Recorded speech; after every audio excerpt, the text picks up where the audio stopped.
তো hey guys, welcome to real sports Bengali. তো বন্ধুরা, কালকে আইএসএলের সেমিফাইনালের সেকেন্ড লেগের ম্যাচে মুখোমুখি হতে চলেছে মোহনবাগান এবং জামশেদপুর এফসি। যেদিকে একদিকে ম্যাচটি যেমন হতে চলেছে মোহনবাগানের বদলার ম্যাচ প্রথম সেমিফাইনালে হারের পর, দ্বিতীয়ত এই ম্যাচটা হতে চলেছে মোহনবাগান সমর্থকের রক্তের বদলা। যদিও মোহনবাগান অ্যাগ্রিগেটে 2-1 গোলে পিছিয়ে আছে, তবুও ম্যাচ শুরুর আগে মোহনবাগানের কাছে দুটি সুবিধা আছে। এক, জামশেদপুরের main defender Steven Eze unavailable, অন্যত আশুতোষ মেহতাও এই ম্যাচে আনঅ্যাভেলেবেল। কারণ আমরা দেখেছি স্টিভেন এজে ছাড়া জামশেদপুরের ডিফেন্সের কী অবস্থা হয়। লাস্ট চেন্নাই ম্যাচে এবং তাছাড়াও নর্থ ইস্টের ম্যাচে জামশেদপুর 5-10টা গোল হজম করেছিল স্টিভেন এজে ছাড়া। তবে মোহনবাগানের ক্ষেত্রে কাজটি এতটাও সহজ হবে না, কারণ অপরদিকের কোচ হলেন খালিদ জামিল। অন্যদিকে মোহনবাগানের ক্ষেত্রে একটি সুবিধা হলো আপুইয়া এই ম্যাচের জন্য পুরোপুরি ফিট, তবে মানবীর সিং যতদূর সম্ভব এই ম্যাচটি মিস করতে চলেছেন। এবার যদি আমরা ম্যাচের অ্যানালাইসিসে আসি, জামশেদপুর যেহেতু তাদের মূল দুটি ডিফেন্ডার ছাড়াই এই ম্যাচটি খেলতে যাচ্ছে, তাই মোহনবাগানের ক্ষেত্রে উইন প্লেটি একটি গুরুত্বপূর্ণ ভূমিকা পালন করতে পারে, কারণ যুবভারতীর মাঠটা বেশ বড় জামশেদপুরের তুলনায়। যেটা আমরা দেখেছিলাম মোহনবাগান এবং জামশেদপুরের লিগ স্টেজের ম্যাচটি, যেটি কলকাতায় অনুষ্ঠিত হয়েছিল তাতে। অন্যদিকে জামশেদপুর যেহেতু কাউন্টার অ্যাটাকিং বেস ফুটবল খেলতে পছন্দ করে, তাই মোহনবাগানের কাছেই বেশি সময় বল পজিশন থাকবে। তবে মোহনবাগানকে অবশ্যই এটা দেখে চলতে হবে যাতে জামশেদপুর যেগুলো কাউন্টার অ্যাটাকগুলো করবে তা যেন অবশ্যই মাঠের মধ্যেই আটকে যায়, গোল অবধি না যেতে পারে। তবে হতে পারে ঠিক তার অপোজিটও, যেহেতু জামশেদপুর মাত্র 1 গোলেই এগিয়ে আসে এবং খালিদ জামিল জানে তার এই ডিফেন্স লাইন নিয়ে সে কখনোই এই 1 গোলটি ধরে রাখতে পারবে না। তাই এমনটা হতে পারে যে জামশেদপুর একটু অ্যাটাকিং বেস ফুটবল খেললো, যেখানে তারা আরেকটি গোল তুলে নেওয়ার চেষ্টা করবে। যদি তারা সেই গোলটি পেয়ে যায়, তারপর তারা পুরোপুরিভাবে ডিফেন্স করতে শুরু করে দেবে এবং তখন মোহনবাগানে তাদের ডিফেন্স ভেঙে গোল করা অনেক কঠিন হয়ে পড়বে। অন্যদিকে মোহনবাগানকে চেষ্টা করতে হবে যত দ্রুত সম্ভব তারা যাতে এই প্রথম গোলটি জামশেদপুরকে ফিরিয়ে দিতে পারে, এবং সেটা যদি ম্যাচের ওই 30 মিনিটের মধ্যেই হয়ে যায়, তার থেকে ভালো আর কিছুই হতে পারে না। অন্যদিকে সেট পিস এই ম্যাচে একটা গুরুত্বপূর্ণ ভূমিকা পালন করতে পারে, কারণ আমরা আগের ম্যাচে দেখেছিলাম সেট পিসেই দুটি গোল হয়েছিল।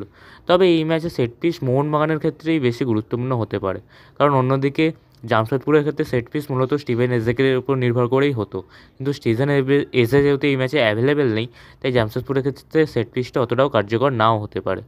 মোহনবাগান যদি সেট পিসগুলোকে আগের ম্যাচগুলোর মতোই ইউজ করতে পারে, তাহলে এমনটা হতেই পারে যে সেট পিস থেকে মোহনবাগান সমতায় ফিরে এলো এবং আরেকটি গোলে এগিয়েও গেল। অন্যদিকে জামশেদপুরকেও এতটা হালকাভাবে নিলে চলবে না, কারণ জামশেদপুর আমাদের 2-1 প্রথম লেগে হারিয়েছে। জামশেদপুরের ক্ষেত্রে জাভি হার্নান্ডেজকে ভালোভাবে জোনাল মার্কিং করে রাখতে হবে। বেশিরভাগ টাইমেই তারা ডিফেন্স করে, কিন্তু যখন তারা অ্যাটাক করে এত স্পিডে অ্যাটাক করে যে মোহনবাগান ডিফেন্ডারদের পক্ষে তা আটকানো অতি কষ্টকর হতে চলেছে। অন্যদিকে মোহনবাগান যেহেতু মানবীর সিং খেলছে না এই ম্যাচটায়, তাই লেফট সার্কেলটা আবারও আগেরবারের মতো পুরোপুরি অফ থাকতে পারে, কারণ সাহাল মেনলি মিডিল থেকেই অপারেট করতে পছন্দ করে। তাই এই দিকটা আশিস রায়ের ওপর গুরুত্বপূর্ণ দায়িত্ব থাকবে। আশিস রায় তার ফর্ম আপ ডাউনে চলেছে, তবে আমার মনে হয় আশিস রায় এই ম্যাচে জ্বলে উঠবে, কারণ আশিস রায় তিনিও জানেন যে তিনি যদি এই ম্যাচে ভালোভাবে খেলতে না পারেন, তাহলে ভবিষ্যৎটা তার ভবিষ্যৎটা মোহনবাগানে খুব বেশি দিন টিকবে বলে তো আমার মনে হয় না। তাই আমার মনে হয় আশিস রায় আজকে তার জান প্রাণ লড়িয়ে খেলবে। কোচ জোসে মলিনাকেও তার চেঞ্জেসগুলো ঠিক ভালোভাবে ও সঠিক টাইমে করতে হবে। আমরা দেখেছি মলিনা মেনলি তার সাবস্টিটিউটগুলোকে সেকেন্ড ড্রিঙ্কস ব্রেকের পর, অর্থাৎ 75 মিনিটের পরই করে থাকে। তবে এবারে এমনটা মোহনবাগান যদি গোল না পায়, তাহলে এমনটা হতেই পারে যে মলিনা তার সাবস্টিটিউটগুলোকে 55-60 মিনিট এরমের মাথায় করতে শুরু করলো। অন্যদিকে সাবস্টিটিউটগুলোকেও ঠিকঠাকভাবে করতে হবে, কারণ আমরা আগের ম্যাচে দেখেছিলাম গ্রেগ স্টুয়ার্ট এবং সাহাল আব্দুল সামাদকে ম্যাচ থেকে তুলে নেওয়ার পর ও তার বদলে আশিক কুরুনিয়ানকে মিডিল দিয়ে খেলানোর ফলে মোহনবাগানের পুরো অ্যাটাকটাই বন্ধ হয়ে গেছিলো। আশিক কুরুনিয়ান উইংয়েই বেশি ভালো প্লে, মাঝখানে তেমন খেলতে পারে না।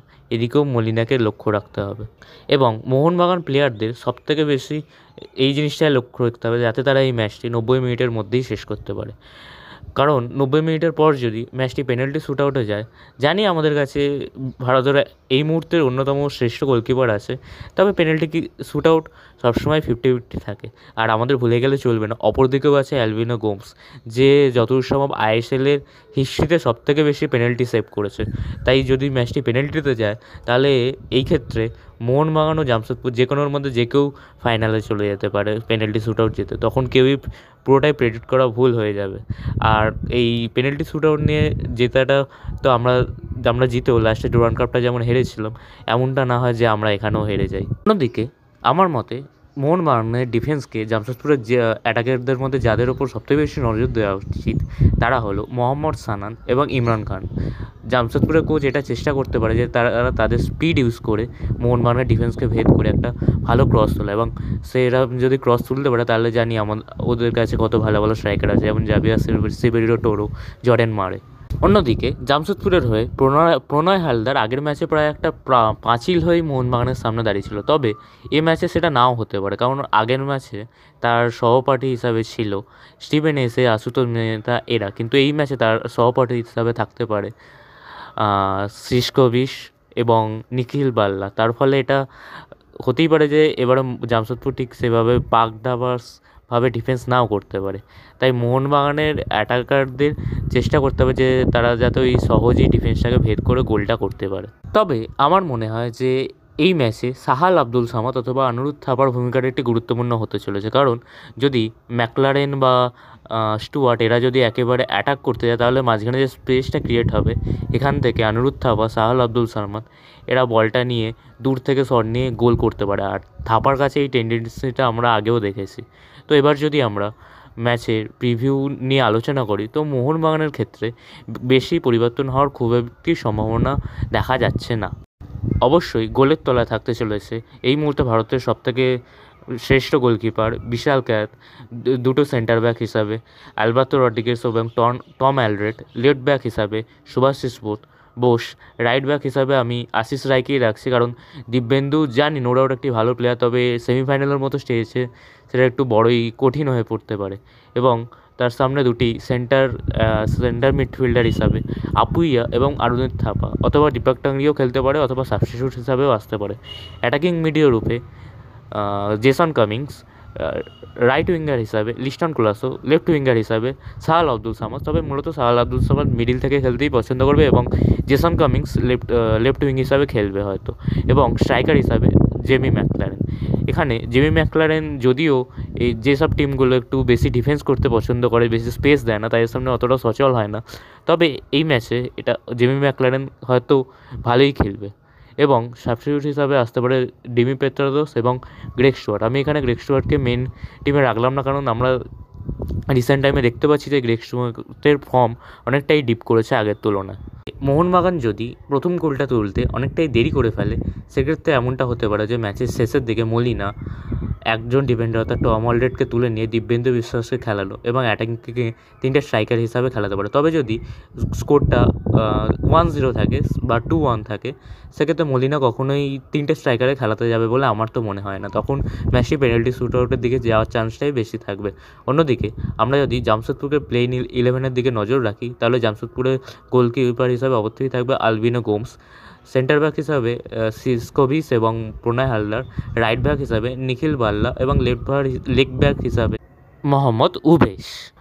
দুটি সেন্টার মিডফিল্ডার হিসাবে হয়তো রেট আচিকেবার সাথে সৌরভ দাস স্টার্ট করবে, অ্যাটাকিং মিডিও হিসাবে জাভি হার্নান্ডেজ, রাইট উইঙ্গার হিসাবে মোহাম্মদ সানান, লেফট উইঙ্গার হিসাবে ইমরান খান এবং স্ট্রাইকার হিসাবে হয়তো এই ম্যাচে জাভিয়ার সিলভেরিওই স্টার্ট করতে পারে অথবা জর্ডেন মারেও স্টার্ট করতে পারে। এবং যদি আমরা ম্যাচের প্রেডিকশানে আসি তাহলে আমার মতে এই ম্যাচটি মোহনবাগান 3-0 গোলে অথবা 3-1 গোলে জিততে চলেছে এবং ফাইনালের টিকিটটা কনফার্ম করতে চলেছে। আপনাদের কি প্রেডিকশান অবশ্যই আমাদের কমেন্ট বক্সে জানাবেন। ভিডিওটি যদি ভালো লেগে থাকে তো অবশ্যই ভিডিওটিকে একটি লাইক এবং চ্যানেলটিকে একটি সাবস্ক্রাইব করে দেবেন। তো আজকের মতো এইটুকুই বন্ধুরা, কালকে আবার নতুন ভিডিও নিয়ে হাজির হবো। টাটা।